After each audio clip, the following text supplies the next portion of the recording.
Hello, everybody. Old Buck Dave back again, episode 126 of none other than the two old bucks. And with me is Old Buckdale. Old Buck Dale. Good to see you again, or at least hear you again, buddy. We're remote again from each other. That's okay. It's okay. Okay, we're rolling though. We are definitely rolling. So, hey, just to start things off here, let's talk about some feedback on some couple past episodes. We got some good feedback on Captain Jim's story. And actually, I just got this maybe a half an hour ago, so I didn't get a chance to forward it to you. But the part that I'm going to quote, it says, "Fantastic narrative by Jim. Story about the stick was mind-blowing, exceptional." I guess that's better than good, man. That's great. I couldn't have said it any better myself. Couldn't have said it any better, yeah. That was a good story. A couple people wrote in and said they really enjoyed his story. So that's great. Well, we know he's lived I don't know how you want to say that, but a fantastic life and the way he tells his story. I'm on pins and needles listening to him. So anyhow, yeah. Hey, he's only circumnavigated the globe twice. Twice. So how many stories can he have? Come on. Yeah. Anyway, let's go to talk about last week. That was our interview with Bruce Rettig and discussing his book Refraction. So we got lots of good feedback on that too. We got several people said, "Hey, I'm going to go out and buy the book." So I hope you do. I hope you do, because you won't be disappointed when you do, folks. It's a great book. Well, I agree with you 100% there too. And as he was telling the story, the book is just that much more thrilling, really, is to read it, the way he wrote it. So I was very pleased, Dave, that, I'm always very pleased when you talk to an author. I think that's quite an accomplishment for anybody to write a book. Something to which we can aspire. Well, I've tried writing some stuff, and you just never understood what I was trying to get to. Well. So I gave up on that. But we do appreciate that, and he did enough. And he's just a swell guy. Just a pleasant person to talk to. And so I was really thankful that he is two old bucks could talk to him. Yeah, he has tentatively agreed to come back to talk some more. If the price is right, I guess. But I got a lot of questions I want to ask for. I wanted to talk to him about, working on the tug and what was that like. That was like an upgrade from working on land. And he had the meeting. He met some in Yupit. That's the native tribe local there. indigenous people. Yeah, indigenous people there. He had some interesting stories about his hanging out with them. One guy in particular, and then there was Swan was another character, and Jonesy was another character. I love the way Jonesy put him in his place. It was like, yeah, that's true. You're right. So, well, when you mentioned that to me, I thought pipeline, but it really was more fascinating than that.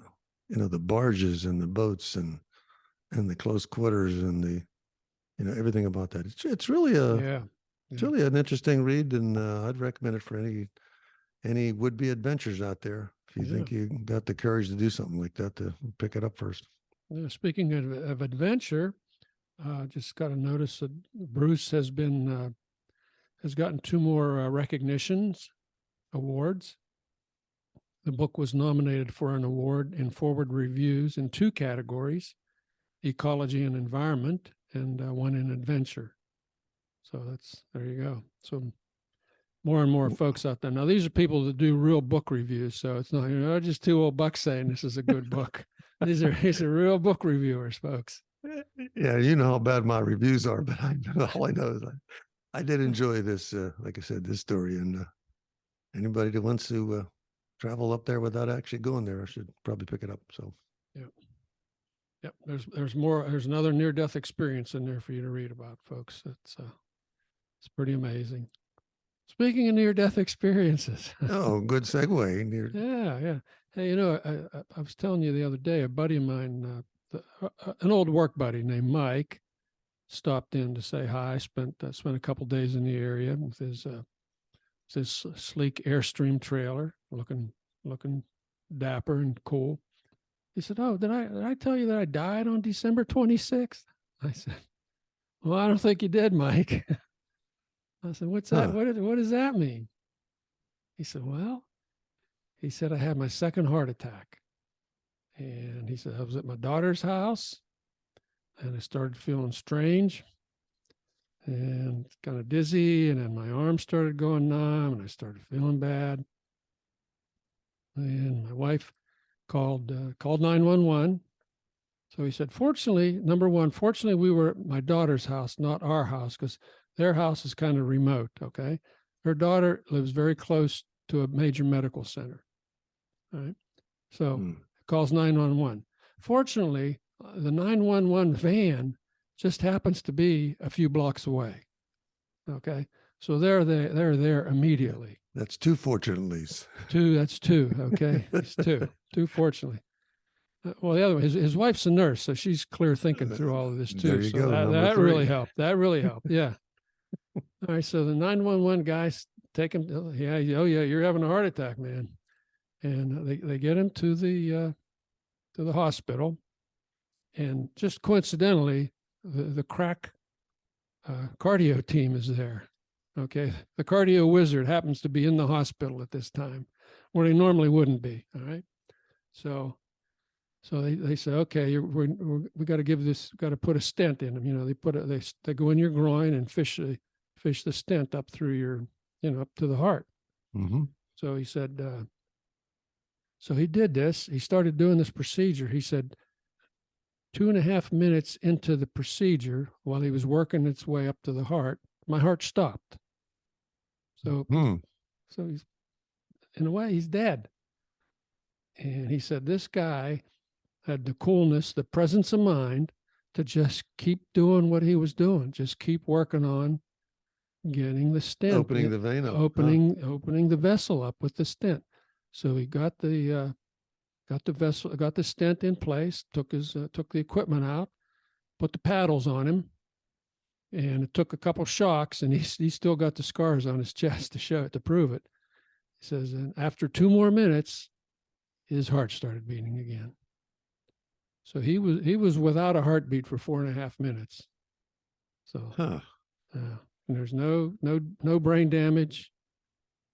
Incredible, just amazing. So that was imagine the heart surgeons when they're doing that and how they feel if they save somebody's life under those circumstances. I mean, there'd have to be smiles all around. Oh man, yeah, that's incredible. Well, I'm glad your friend made that. He's glad too. Believe me, he's really glad. I'm really glad. So our birthdays are on the same day. So every time we send each other a note, we wish each other happy birthday, just in case. So. Same age as us, Dave? Mm-hmm.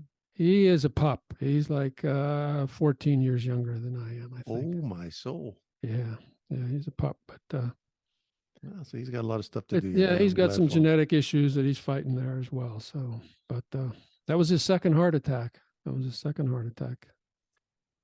Welcome back, Mike. Good to have you here with us. That's if he's an listening incredible to story. this. Yeah. As it turns out, I have my own near-death story. Nothing as exciting as that. Do you think you might want to hear it? Do you think you might want to hear it? I'm thinking I don't think I've heard this one. Maybe you just didn't want to talk about it, but go ahead and tell me what you're talking about there. Okay. So this was a whitewater rafting trip on the Yawk River, Pennsylvania. That's wild whitewater stuff. You mean up at Ohio Powell? Ohio Powell, yep. Started at Ohio Powell. And there were 4 of us in the raft. Two of the guys one guy was a pretty good raftsman. One guy had rafted before, and 2 of us had never done whitewater rafting at all. Okay. And the 4th was a little kid who weighed like, 90 pounds. So, and it was a weird day. The water was just at the wrong height, because we were just hitting a lot of rocks that were just subsurface, and kept getting popped out of the raft. But it was fun. It was a nice day. And we went into this thing called the double hydraulic. All right, so it's sucking you into this pool, and we hit the double hydraulic, and I popped out of the boat again. It threw me out of the raft, and it sucked me under. So it's like a washing machine. You're just tumbling in the water there. It's having its way with you. And then it shot me back up and drove my head into the bottom of the raft. Okay. Which was not a good feeling. So now, I mean, it really slammed me. And now I'm kind of like half dazed. My neck is really hurting.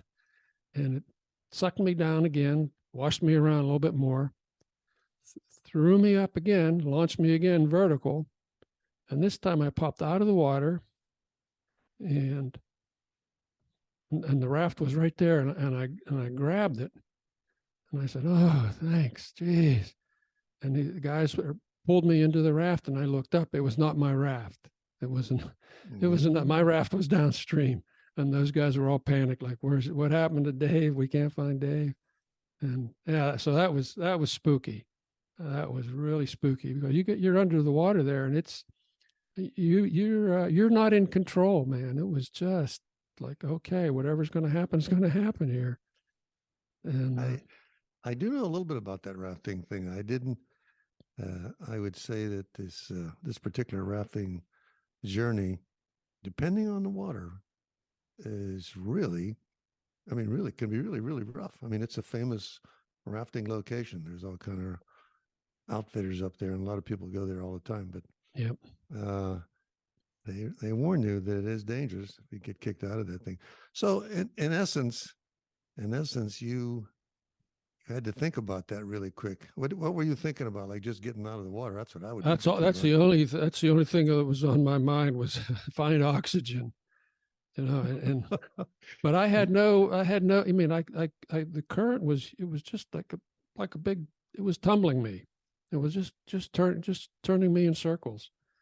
And fortunately, it eventually popped me up. How many years did you wait before you told your wife that happened?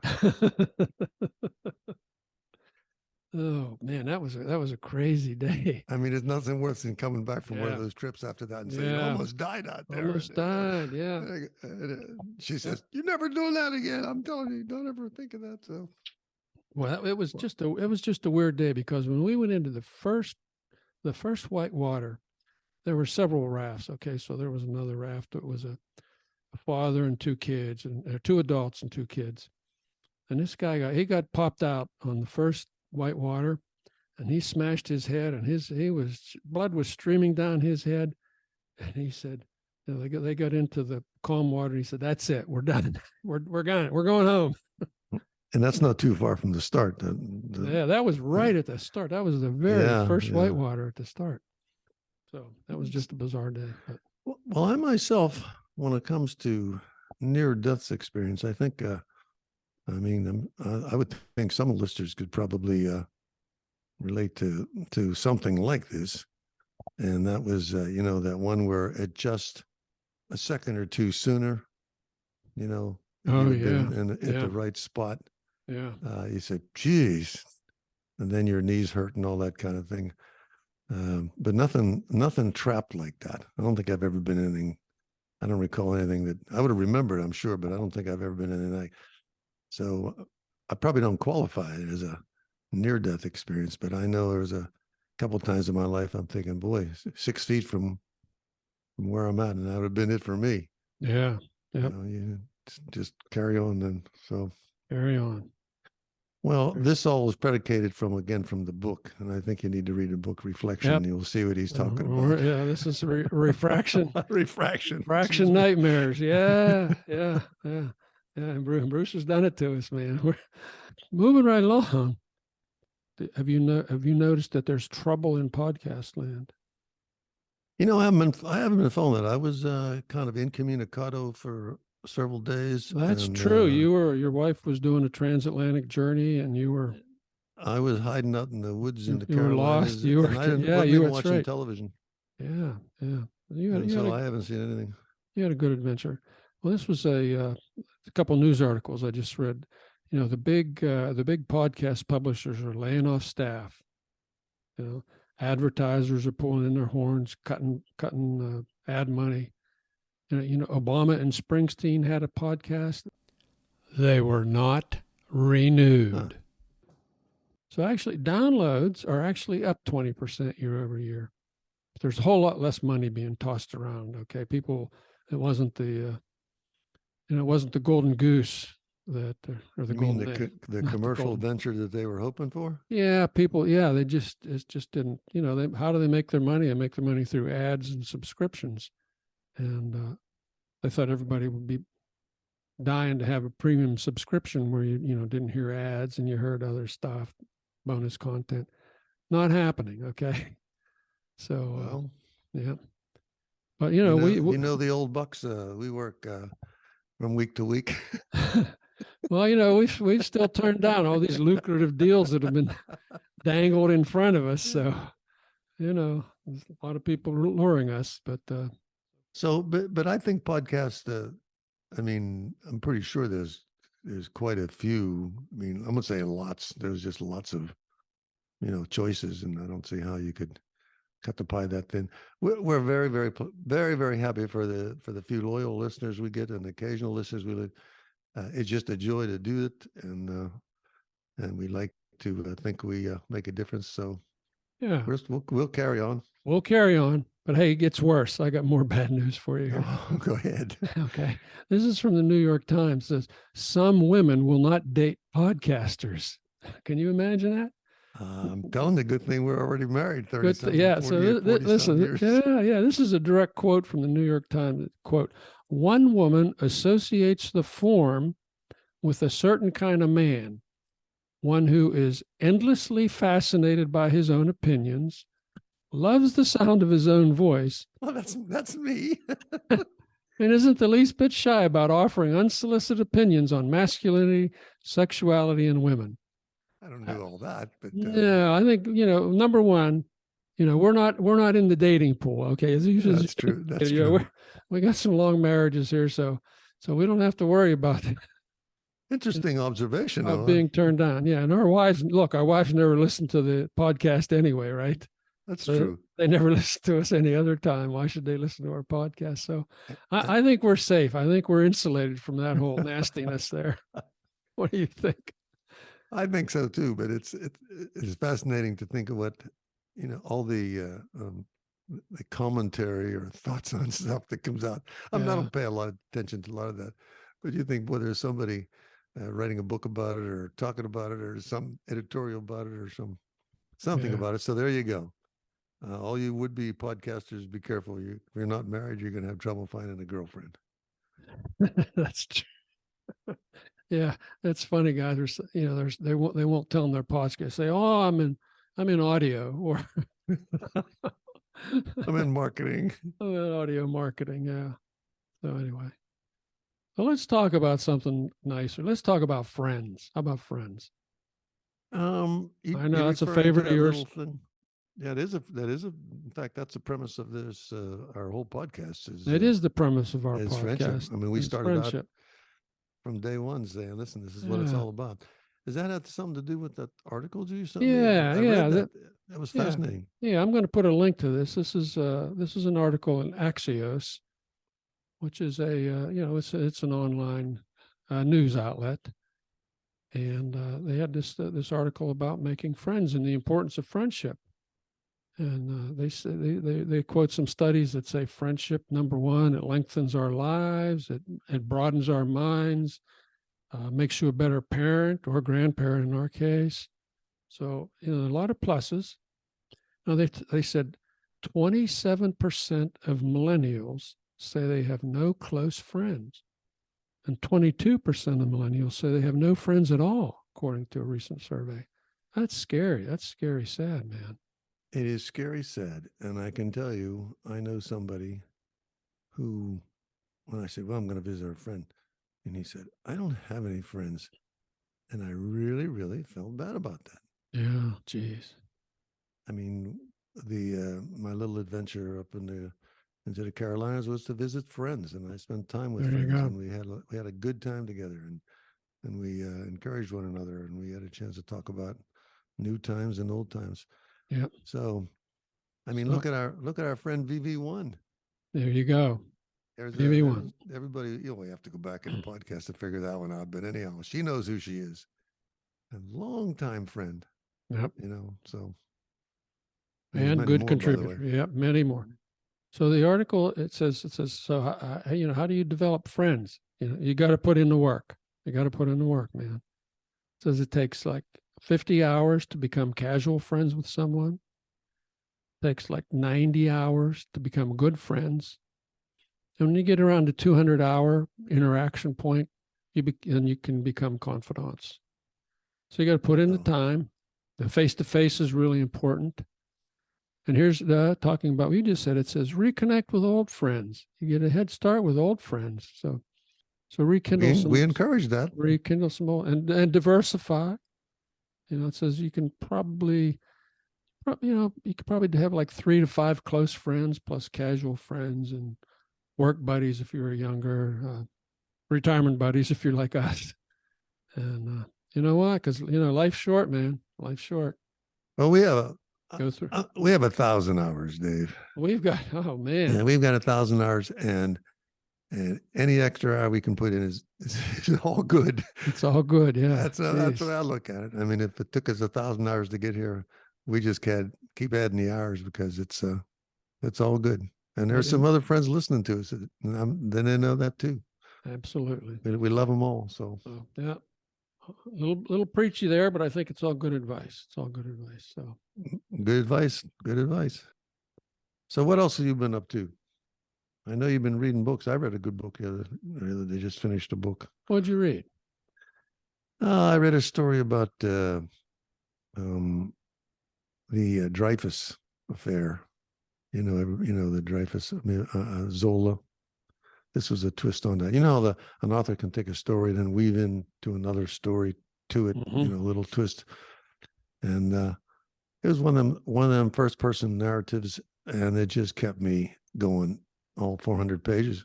Okay. I'll save it for another day when I have it in front of me, when I can give you all the details. Okay. But I know you did one that you really liked. And I saw your little blurb you wrote on that. What was that about? Yeah. This book's called The Plowman, Ploughman, by Kim Zupan. This is an absolute 5-star book here, man. It's a modern day Western. All right, and it centers around this 77-year-old guy. He's a serial killer, okay? He's a psychopath, sociopath. He's a serial killer, and he's finally caught. And then he's being held in the county jail awaiting trial in this small town in Montana, okay, kind of in the middle of nowhere. So the low seniority deputy gets stuck watching him on the midnight shift. Now, this was a deputy who's going through marital problems at the time, okay? So there's this kind of unlikely relationship develops between the two of these guys. And they're talking to each other, like through half the night. And I'm not going to tell you what spins out from there, but I was going to say, don't give me any more information, because that's a very implausible scenario. It is. You know what I mean? It's like, huh? Wonder, and he liked it that much. That's a good intro for me. And you and I can do that. When you don't, you said you're not going to tell me the rest of it. I have to read the darn thing. No, it's great writing. The author paints every scene just brilliantly, and it's really one of the best books I read in the past year. So this is The Plowman by Kim Zupan. I'll put a note in the liner notes for us. Big shout out for that book. What else have we been up to? Speaking of being up, they're talking about a time zone for the moon. Hey, I was hoping to listen to that. I heard that on the radio and I got distracted. How did that come out? What did they finally say about keeping track of the moon? Well, nobody has said anything yet definitively, but over the next couple of years, there are a lot of manned missions being planned by different countries to land on the moon. Of course, we're thinking that the U.S.'s will be first, but who knows? I think Russia's doing something, or China's doing something. Somebody wants to plant the flag up there, huh? EU's doing something. So it's not like there's going to be more than one team up there. Probably maybe at the same time even.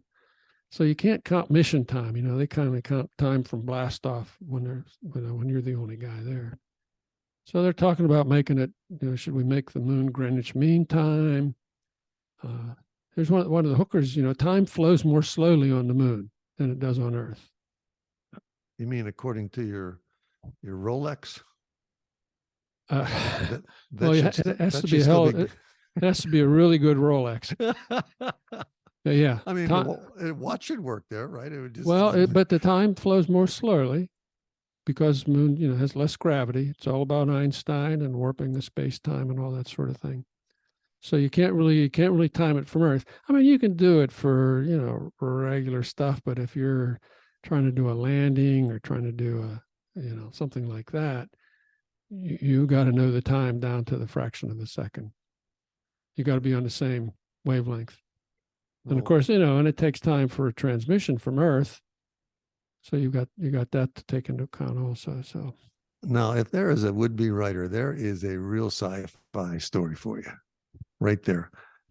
Just picture the moon getting crowded. Yeah. Okay, and nobody wants to live on the dark side. I assume. Yeah. You know what I mean? And there's a question of time. Any would-be sci-fi guys out there should have a field day with this thing. Think about it. And then you got a couple of people, maybe like Elon. I don't know if he's going to go to the moon or just go right to Mars. Yeah. But I mean, I was thinking, well, everybody, we're going to set our watches. Everybody's got the same time. We all have the same Betterling or something. And then when we get there, we just go by our own watch time or something. There you go. But obviously, it's not that easy, Old Buck time. Old Buckdale just doesn't have the mental capacity to figure all that out. I'll tell you, my mental capacity is slipping away too. Here we got daylight savings time happening, plus March Madness. As I whine every year, I get sleep deprived in March because I stay up and watch all the games. And I just saw the brackets. I'm excited about it. I may even watch the women's tournaments too. But whatever they're playing, I'll watch. I'll yeah. Oh yeah. Women's is great to watch too. I don't know, this whole daylight savings time, this switching twice a year. Why? Let's just go back to standard time and forget it. I mean, I have a kind of a pet thing with the time. I operate after 9:30 on Bladder Time. Bladder Time. And I said, I wonder what difference it makes. So if it's is there like a daylight bladder time? You mean if it's 1:20 and you push the time back, it's still it becomes 12:20 or something.